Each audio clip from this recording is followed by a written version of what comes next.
Health Authority ibinahagi sa publiko ang mga dapat gawin sakaling maging biktima ng paputok. Alamin sa report.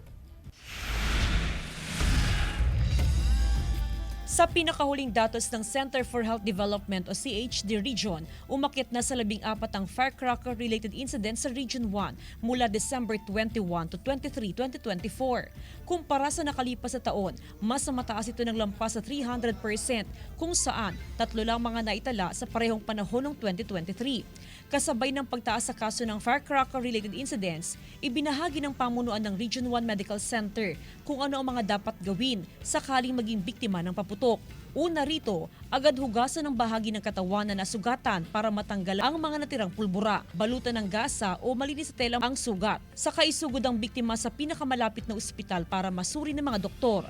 Kahit maliit ang sugat na tinamo dahil sa paputok, dahil posibleng may tetano ito na maaari ikamatay ng biktima. Pag hindi po pumutok, huwag po nilang pupulutin kasi doon po nangyayari talaga yung mga ibang nagkakaroon ng injury po. Biglang sumasabog po kasi yun. Paalala rin ng Health Authority na huwag nang mamulot ng mga basyo ng paputok o mga pailaw na hindi pumutok.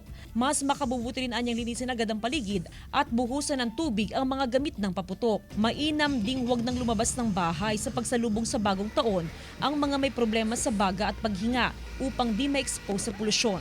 Kasama si Daryl Peralta, Jasmine Gabriel Galban, One North Central Luzon.